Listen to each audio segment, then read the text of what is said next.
स्वागत है आप सभी का। आपके साथ मैं हूं स्वप्निल। जब भी बजट सेशन आने वाला होता है, मीडिया जगत के जो रिपोर्टर्स हैं, एंकर्स हैं, वो महिलाओं की ओर दौड़ लगाते हैं और अमूमन ऐसा माना जाता है कि अगर महिलाएं प्रोग्राम में हैं तो आप उनसे घर के बजट पर बात करेंगे। क्या सब्जियां महंगी है, क्या गैस महंगा है, क्या होना चाहिए बजट में। इसी तरह के रिएक्शंस की उम्मीद महिलाओं से क्यों की जाती है। महिलाएं शिक्षक भी हैं, महिलाएं एंटरप्रेन्योर्स भी हैं, इंडस्ट्रियलिस्ट भी हैं, शिक्षाविद भी हैं, खिलाड़ी भी हैं, प्रमोटर्स भी हैं, और सबसे अहम बात, जो अधिकारी बजट बना रहे हैं, किसके अंडर में बना रहे हैं? महिला फाइनेंस मिनिस्टर के। ऐसे में डिफरेंट स्ट्रीम से आने वाली महिलाएं जो बजट में अपना इनपुट दे सकती हैं और ये बता सकती हैं कि बजट किस तरह का होना चाहिए, ठोस मायनों में भी। उसी की कोशिश के तहत अगले आधे घंटे में कुछ महिला मेहमानों से बात करूंगा। डॉक्टर मीनल बाफना शिक्षाविद हैं, मेरे साथ जुड़ रही हैं। Shipra Sharma ji Bhutani ji, startup promoter, founder and CEO tech startup capacity connect की। आप दोनों का स्वागत करता हूं मैं समाचार प्लस पर। डॉक्टर मीनल, शिक्षाविद के नाते जब भी बजट आता है, लोगों को उम्मीद होती है कि शिक्षा से जुड़ी बहुत सी चीजें होंगी, लेकिन कितनी चीजें चाहिए? इंफ्रास्ट्रक्चर चाहिए, मैन पावर चाहिए। आपने नई एजुकेशन पॉलिसी को लागू कर दिया है, उसके हिसाब से सिलेबस में चेंजेस चाहिए, उसके हिसाब से नियुक्तियां चाहिए। कितना हम उम्मीद करें बजट से जो इस बार आने वाला है वो इन चीजों को कवर कर रहा होगा? कितना परसेंटेज में कवर कर रहा होगा? मेरा ये मानना है कि इस सरकार का पहला बजट है और महिला फाइनेंस मिनिस्टर से पेश कर रही है, तो पूरी उम्मीद है कि एनईपी के इम्प्लीमेंटेशन के लिए सरकार पूरा जोर देगी। एक बजट उसके लिए एलोकेटेड होगा और एनईपी के तहत एनईपी इम्प्लीमेंट अच्छे से हो सके, अगले 4 सालों में एनईपी के रिजल्ट्स आ सके, उसके लिए वर्कफोर्स बनाई जाए, स्किल डेवलपमेंट पे जोर दिया जाए। और अभी आप देखेंगे कि पिछली सरकार ने बहुत सारे कॉलेजेस खोल दिए।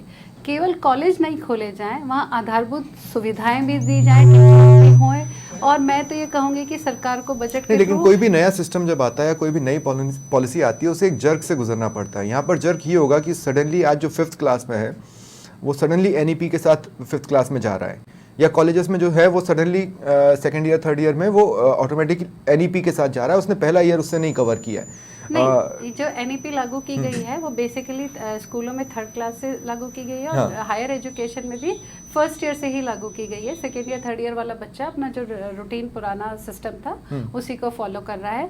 पर मैं ये चाहूँगी कि इनका एक इम्प्लीमेंटेशन हो, इंडस्ट्री ओरिएंटेड कोर्सेज हों, स्किल डेवलपमेंट के लिए इंडस्ट्री मेंटरशिप हो इन कॉलेजेस को।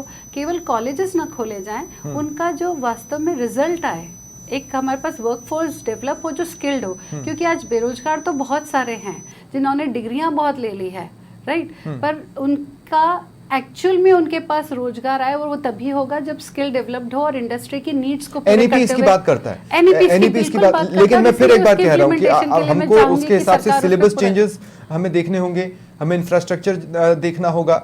आपने तो कह दिया कि हम 6th 7th क्लास से कोडिंग करवाएंगे, लेकिन क्या ये इतना आसान होगा? आपको स्पेशलिस्ट भी चाहिए, आपको टीचर्स भी चाहिए, आपको क्लासरूम्स भी चाहिए।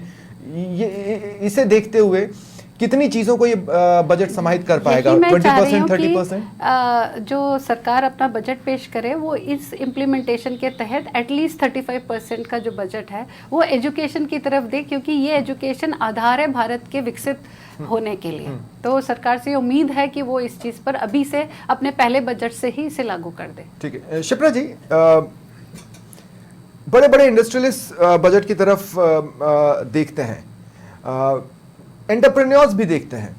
मैं ये कह रहा हूं, एज एन एंटरप्रेन्योर आप इस बजट में क्या देखने वाली हैं या क्या देख रही हैं जिससे आपको ये उम्मीद है कि कमिंग डेज में आपको देखकर या इस बजट के जरिए और भी लोग एंटरप्रेन्योरशिप करें?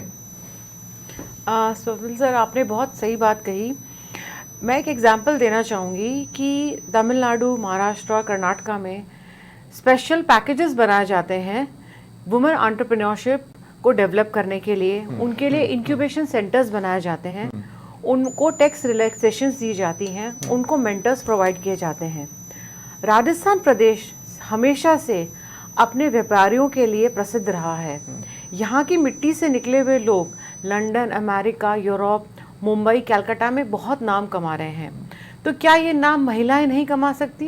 बिल्कुल कमा सकती हैं। और ये महिलाएं राजस्थान में रहते हुए कमा सकती हैं। हम छोटी छोटी शहरों की देश और प्रदेशों की अगर हम बात करें तो हर पाली, सिरोही, बाड़मेर ऐसी जगहों पे क्यों ना हम इंक्यूबेशन सेंटर्स बनाएं जहाँ पे महिलाएं अपनी कढ़ाई करके, अचार बना करके और उसे बेचें, जिससे कि वो घर में इनकम भी ला सकें और अपना घर भी संभाल सकें। की एंटरप्रेन्योरशिप को हम सिर्फ अचार या मसाले तक ही क्यों सीमित रखें? हम अगर फर्दर ले जाना चाहें, जैसे स्टार्टअप इंडिया या पेटीएम या अगर उस तरह के भी डेवलपमेंट वाली चीज़ें अगर महिलाएं कर सकती हैं, तो क्या उसको भी ये इंक्यूबेशन सेंटर्स को सपोर्ट नहीं करना चाहिए? बिल्कुल करना चाहिए। स्टार्टअप इंक्यूबेशन सेंटर्स यहाँ बनाने चाहिए, टेक स्टार्टअप्स बनाने चाहिए, फिनटेक्स बनाने चाहिए, मेडटेक है, बहुत सारी चीज़ें हैं। और अगर आप देखेंगे तो आजकल बहुत सी कंपनीज में जो सीईओज हैं, चाहे वो फिनटेक हो चाहे मेडटेक हो, उसमें महिलाएं ही हैं। तो टेक्नोलॉजी बेस्ड बहुत सारे स्टार्टअप्स हैं। बिल्कुल बड़े शहरों में और छोटे शहरों में भी महिलाओं को सपोर्ट दिया जाए, तो टैक्सेशन पॉलिसीज में चेंज किया जाए, स्पेशल पैकेज बना करके सीड फंडिंग, एंजल फंडिंग, ये सब महिलाओं को प्रदान की जाए, जो कि महिला ओरिएंटेड या महिला ने कोई उद्योग लगाया है या एंटरप्रेन्योरशिप या स्टार्टअप लगाया है तो उसमें राजस्थान सरकार अपना योगदान दे। जितना ज़्यादा योगदान देंगी। दूसरा पहलू ये भी है कि एक स्टार्टअप बहुत से लोगों को रोजगार भी देता है। मैडम ने बहुत अच्छी बात कही कि हमारे पास आज की तारीख में बहुत सारे बेरोजगार युवा हैं। उन बेरोजगार युवाओं को नौकरी कहाँ से मिलेगी? जब छोटी छोटी कंपनियां बनेंगी, जब स्टार्टअप्स बनेंगी। एक छोटा स्टार्टअप भी 10 से 15 जनों को रोजगार देता है। और मुझे अच्छी बात क्या लगी शिप्रा जी आपके सजेशन में, मैं बता देता हूँ कि आपके आंसर की शुरुआत ना स्यूडो फेमिनिज्म के साथ हुई थी, और जैसे ही उसमें अन्य लोगों की नौकरी की बात भी आई तो वो रियल फेमिनिज्म की ओर चली गई। हम इस बजट से सिर्फ फेमिनिस्ट बजट होने की उम्मीद क्यों करें? अगर हम इसको ओपन प्लेटफॉर्म फॉर ऑल कहें तो वैसे इंक्यूबेशन सेंटर्स तो मेरे ख्याल से पुरुषों को भी सपोर्ट करेंगे।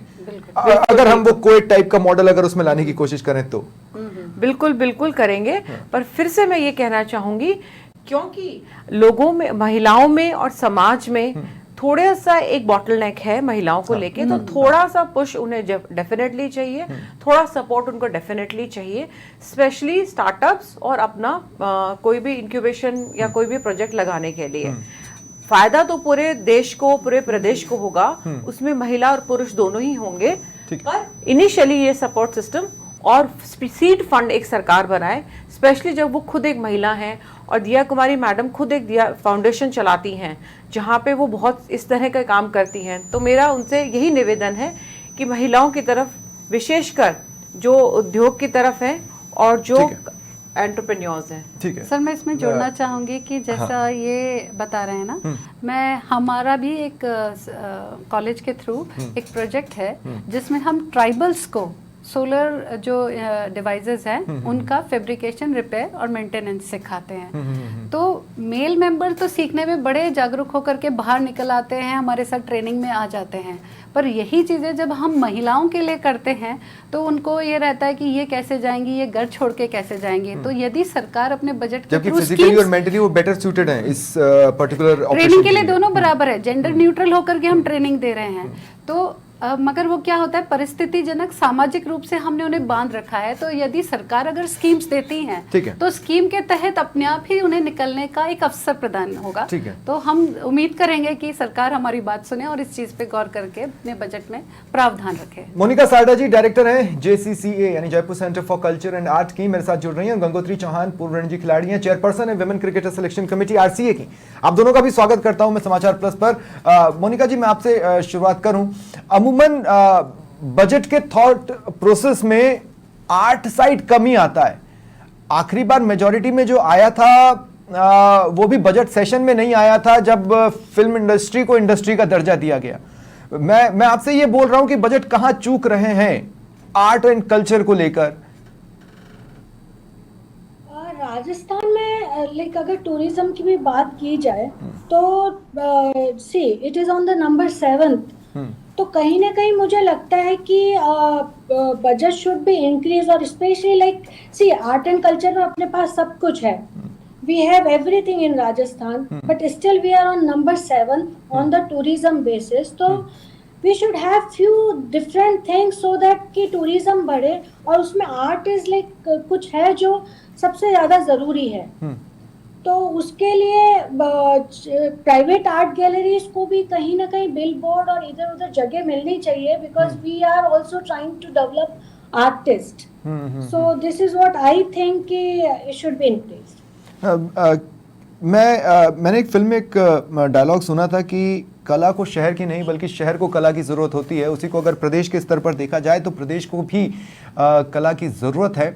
मैं मोनिका जी, आपकी बात मुझे ये सोचने पर मजबूर कर रही है कि एक सेपरेट पॉलिसी यहाँ पर ड्राफ्ट होने की ज़रूरत है जो इस बात को भी कवर करे जो स्ट्रगलिंग आर्टिस्ट, भाई किसी एक दिन तो सितारे चमकेंगे, उन स्ट्रगलिंग आर्टिस्ट को भी एक प्लेटफॉर्म मिले।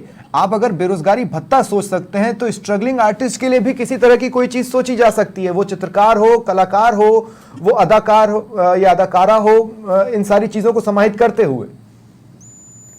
हाँ, राजस्थान के आर्टिस्ट ज्यादा ग्रो नहीं कर पा रहे हैं। आज अपन इंडिया के लेवल पे देखें तो राजस्थान में सब कुछ होते हुए वी आर नॉट ग्रोइंग। तो ये बहुत जरूरी है कि गवर्नमेंट को सोचना चाहिए कि उन लोगों को किस तरीके से प्रोत्साहन दे के आगे बढ़ाया जाए।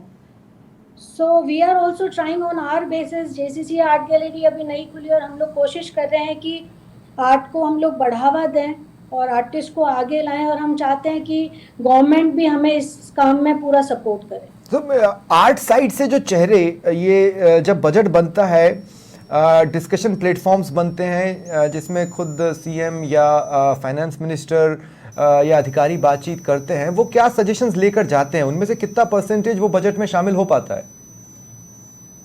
इतना नहीं हो पाता, बिकॉज सी आर्टिस्ट को जरूरत है प्रमोशन की, बट ट्रेडिशनल स्तर पे तो ये लोग थोड़ा काम कर लेते हैं। बट आज like as India is growing in the contemporary way, तो कॉन्टेम्प्ररी आर्ट पूरे इंडिया में डेवलप हो रहा है, बट राजस्थान में कहीं ना कहीं कॉन्टेम्प्ररी आर्ट को बिल्कुल भी बढ़ावा नहीं दिया जा रहा है। तो ट्रेडिशनल पे ही चीजें अटक के रह जाती है। तो ठीक है, मैं आगे भी आपके पास आऊंगा। मेरे साथ गंगोत्री जी भी जुड़ चुकी हैं। गंगोत्री जी, एक्चुअली क्या हुआ है ना कि मैं पिछले 2.5 साल से ना बार बार ये सुन रहा हूं कि हमारे खिलाड़ी ओलंपिक्स में मेडल लाएंगे, लेकिन जब बारिश आती है तो मैं देखता हूं कि स्टेडियम में पानी भर गया है। अब उसमें वो स्विमिंग में तो हो सकता है मेडल ले आए, लेकिन जिस खेल का वो स्टेडियम है उसमें मेडल कैसे आएगा? तो आप सिर्फ ये खेलो इंडिया कह देने से इंडिया खेल ले तो वो तो कंचे भी खेल लेगा ना। मैं आपसे पूछ रहा हूं, बजट में आप उम्मीद क्या कर रही हैं? स्वप्निल जी, मैं अब इस बजट में स्पेशली खिलाड़ियों के लिए काफ़ी उम्मीद कर रही हूँ कि राजस्थान के खिलाड़ियों के लिए काफ़ी बेनिफिशियल वाला बजट हो, जिससे उनको आगे जो भी उनकी लाइफ, जो भी खेलने में हर्डल्स, जो भी प्रॉब्लम्स आती हैं, स्पेशली जो विलेजेस वाले एरिया में जो प्लेयर्स है ना, उनको आगे निकलने के लिए जो फैसिलिटी नहीं मिल पाती है, वो लाइक स्टेडियम, अच्छी स्टेडियम्स हम सिटीज़ में है, बट हम देखते हैं कि जो विलेजेस में नहीं है उनको वो प्रोवाइड हो और अच्छी कोचिंग हो।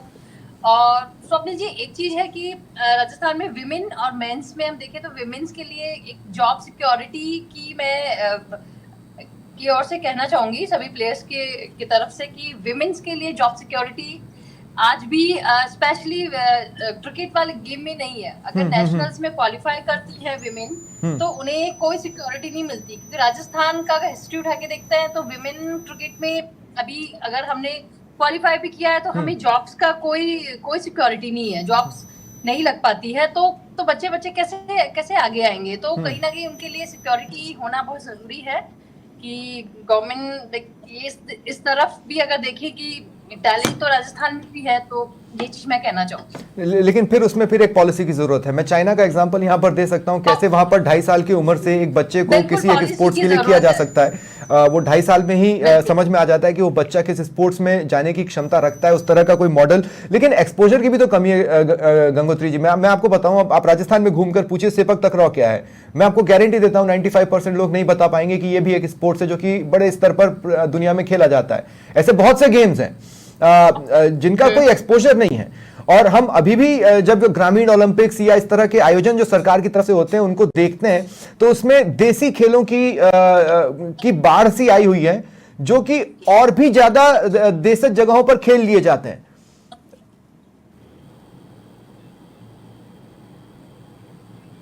बिल्कुल स्वप्निल जी, ये आप बता रहे हैं कि ट्रेडिशनल गेम जो है हमारे, ये होना बहुत जरूरी है। ये स्टार्ट भी गवर्नमेंट ने कर दिया है।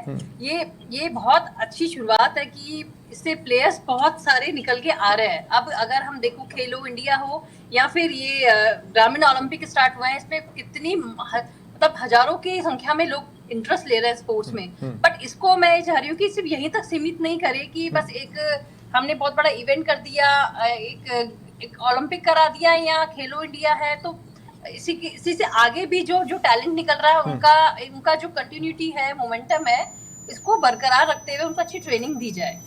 मैं अब एक राउंड सबके पास आऊंगा और भी कुछ टॉपिक्स हैं जिसको कवर करने की कोशिश करूंगा। डॉक्टर मीनल बाफना, मेरा सवाल आपसे ये है कि हम शिक्षाविद की तरह से एक बजट को देख लेते हैं, लेकिन पेरेंट के लिहाज से जब हम बजट को देखते हैं और शिक्षा क्षेत्र की घोषणाएं सुनते हैं तो हमारी उम्मीदें और बजट के बीच में ज़मीन आसमान का अंतर होता है। जैसे पेरेंट्स को क्या चाहिए कि या तो टीचर्स मिल जाएं या फिर फीस कम हो जाए या निजी स्कूलों पर लगाम कस दी जाए। इससे ज़्यादा कुछ पेरेंट्स ज़्यादा डिमांड करते नहीं हैं। एक समग्र एक मल्टी डायमेंशनल घोषणा क्या हो सकती है जिसको सबसे ज्यादा अप्रिशिएट किया जाएगा अगर बजट में उसे शामिल किया जाए तो? मेरे हिसाब से अगर स्कूली स्तर पर हम देखें तो जो सरकारी स्कूल हैं उनको प्राइवेट की तरह ही मॉडल करे, बजट इस प्रकार से हो ताकि जो प्राइवेट की तरफ भाग रहे हैं और फीस का परेशानी देख रहे हैं वो सरकारी स्कूल उसको मुफीद कराएं। और दूसरा जो सबसे बड़ा चैलेंज बजट के थ्रू भी हो सकता है वो है कि सरकारी जो नौकरियां हैं उनके लिए जो एग्ज़ाम हो रहे हैं वो बड़े ही एक पूरा तो एकेडमिक कैलेंडर आ जाना चाहिए जिसको निभाना भी चाहिए और जिसको ट्रांसपेरेंट फॉर्म में करना भी चाहिए। ऐसा नहीं हो कि पेपर लीक हो रहे, आप सोच नहीं सकते युवाओं की कितने सारी हताशाओं में बदलती जा रही है वो चीज़ें। उस पर सरकार का ध्यान न केवल पॉलिसी मेकिंग में, इम्प्लीमेंटेशन में और बजट के थ्रू ये बिल्कुल क्लियर हो कि ये चीज़ें एकेडमिक एक कैलेंडर के अनुरूप हो। और जब युवाओं को नौकरी मिलेगी तो नीचे जो स्टूडेंट्स भी पढ़ रहे हैं उनमें एक आशा का अनुभव होगा कि हाँ हमें पढ़ना चाहिए। पेरेंट्स भी ये सोचेंगे कि हाँ इन्हें पढ़ाना है। तो स्किल एवं जो कुछ भी स्किल को टेस्ट करने की एजेंसियां हैं वो ट्रांसपेरेंट रूप से काम करें। ये बहुत ज़रूरी है पेरेंट्स के रूप से अगर मैं सोचूं। ठीक है शिप्रा जी, एंटरप्रेन्योर होना एक बड़ा एक्सपेरिमेंटल स्टेप होता है ना। आप एक चीज़ में हाथ डालते हैं, फिर आपको समझ में आता है कि आप उस चीज़ के लिए नहीं बने, आप दूसरी चीज़ में हाथ डालते हैं, तीसरी चीज़ में हाथ डालते हैं, या तो आप लोन्स में फंस जाते हैं या आप सही टाइम पर ये पिक ही नहीं कर पाते कि आप में वो कौन सी एबिलिटी है जो आपको पर्टिकुलर टाइप ऑफ एंटरप्रेन्योरशिप में सबसे ज़्यादा फायदेमंद रहेगी। ऐसा कोई सिस्टम है नहीं। मैं आपसे ये पूछना चाहता हूँ कि समग्रता के लिहाज से, इन टोटलिटी के लिहाज से एक ऐसी घोषणा जो एंटरप्रेन्योर्स सबसे ज़्यादा अप्रिशिएट करेंगे वो हो सकती है सिंगल विंडो की। सिंगल विंडो नॉन फंक्शनिंग है हमारे प्रदेश में लंबे समय से, और वो एक बजट में फंक्शनिंग हो भी नहीं सकती। आपका क्या सजेशन रहेगा? ये आपने बिल्कुल सही कहा कि एक बजट में सिंगल विंडो ऑपरेशनल होना मुश्किल रहेगा। एटलीस्ट हम टर्न अराउंड जो टाइम है हम ये कह दें कि आज हमने कुछ एप्लीकेशन डाली है या आज हमने किसी परमिशन डाली है, चाहे वो इलेक्ट्रिसिटी के लिए हो चाहे वो वाटर के लिए हो, वो 5 वर्किंग डेज के अंदर कंप्लीट हो जाए। अगर सरकार कुछ इस तरह के सिस्टम्स डेवलप करे कि एक एंटरप्रेन्योर अपने बिजनेस डेवलपमेंट में टाइम, एनर्जी और पैसा लगाए, ना कि सरकारी दफ्तरों के चक्कर लगाते रहे बार बार। नहीं, लेकिन डाउनफॉल में अगर कोई सपोर्ट सिस्टम चाहिए तो वो किस तरह का? डाउनफॉल में सपोर्ट सिस्टम ये है कि जैसे बहुत सारी नेशनल लेवल पे है जहाँ पे आपको लोन मिलता है, वहाँ पे आपको मोरेटोरियम मिलता है और आपको बहुत कम इंटरेस्ट रेट पे आपको लोन्स वगैरह मिलते हैं। तो इसी तरह से जैसे कोविड के टाइम पे सरकार इस तरह का कुछ बना सकती थी कि भाई ठीक है, अगर आप लोन रीपे नहीं कर पा रहे हैं तो आपको 2 साल का या 3 साल का मोरेटोरियम दिया जा रहा है या आपकी ब्याज दर कम कर दी गई है। इस तरह का सपोर्ट इकोसिस्टम जो है वो ऐसा डेवलप होना चाहिए कि एक entrepreneur ease of doing business जो अपनी इंडेक्स है उसमें हम काफ़ी पीछे हैं अभी भी, और एज एन कंट्री भी और एज अ स्टेट भी। वो जितनी ज़्यादा सुविधाएं सिस्टम में, रेड टेपिज्म जो है आपका, वो सब जितना कम होगा उतनी प्रोडक्टिविटी एंटरप्रेन्योर्स की निकल करके आएगी। आइडियाज़ की कोई कमी नहीं है और फंडिंग की भी कमी नहीं है। मैं ये कहना चाहूंगी कि प्राइवेट सेक्टर में बहुत से एंजल इन्वेस्टर्स हैं। राजस्थान एंजल इन्वेस्टमेंट नेटवर्क है, रेन है यहाँ पे जयपुर में, और भी बहुत सारे इन्वेस्टमेंट हैं जो एंजल इन्वेस्टमेंट देते हैं, वेंचर इन्वेस्टमेंट्स होते हैं। तो इन्वेस्टमेंट्स तो फिर भी मिल ही जाते हैं, पर सरकार कुछ ऐसे सिस्टम्स डेवलप करे कि हमारा जो टाइम है और हमारी एनर्जी बिजनेस में लगे, ना कि सरकारी तंत्र के को समझने में और उससे काम करवाने में। एक रोड़ा जो शिप्रा जी ने बताया, उन्होंने रेटेपिज्म शब्द का इस्तेमाल किया। जो दर्शक इस बात को नहीं जानते उनको मैं आसान शब्दों में बता देता हूं, 2 शब्द कहूंगा आप समझ जाएंगे, लाल फीताशाही। बाकी तो आप समझदार हैं, आप जानते हैं इस बात को। मोनिका साल्डा जी, मैं सबसे ज्यादा अप्लॉज करूंगा कल के बजट को। अगर मैं फिल्मी कीड़ा हूं, मैं इसलिए मना नहीं कर रहा हूं, लेकिन मैं ये कह रहा हूं कि अगर फिल्म सिटी की घोषणा होती है उदयपुर साइड, मैं कह रहा हूं प्रदेश में कहीं भी, मैं बहुत ज्यादा अपलॉड करने वाला हूं। क्या आपको उम्मीद है कि ये फिल्म सिटी को लेकर जो इतनी चर्चाएं होती रही हैं सालों से, वो कल के बजट में आ सकती है? I hope it comes. Tourism बढ़ेगा, इससे काफी चीजें सही होगी, तो I wish it will come. और उसे होना कहाँ चाहिए आपके हिसाब से? अगर घोषणा हो तो वैसे तो उदयपुर में बहुत सी लोकेशंस हैं जो मैंने देखी हैं और मुझे लगता है कि बहुत मुफीद है। या Udaipur and Jodhpur, that is a good place. And if it happens in Jaipur, Jaisalmer भी सजेशन है। Jaisalmer is a good place, but film city के लिहाज से अगर आप देखेंगे, हाँ वो ठीक है। गंगोत्री जी, मैं अब आपके पास आ रहा हूँ। गंगोत्री जी, पता है इनिशियल लेवल पे जब मैं जितना ज्यादा राजस्थान में स्पोर्ट्स को देखता हूँ, साउथ के स्पोर्ट्स से नॉर्थ के स्पोर्ट्स सेंटर्स अलग हैं, अलग तरह की व्यवस्थाएं हैं, अलग तरह का कम एक्सपोजर है।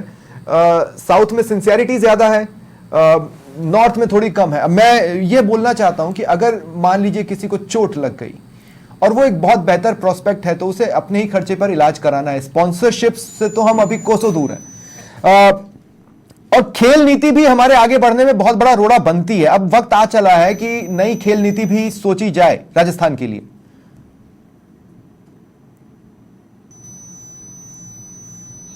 गंगोत्री जी, मेरी आवाज मिल रही है?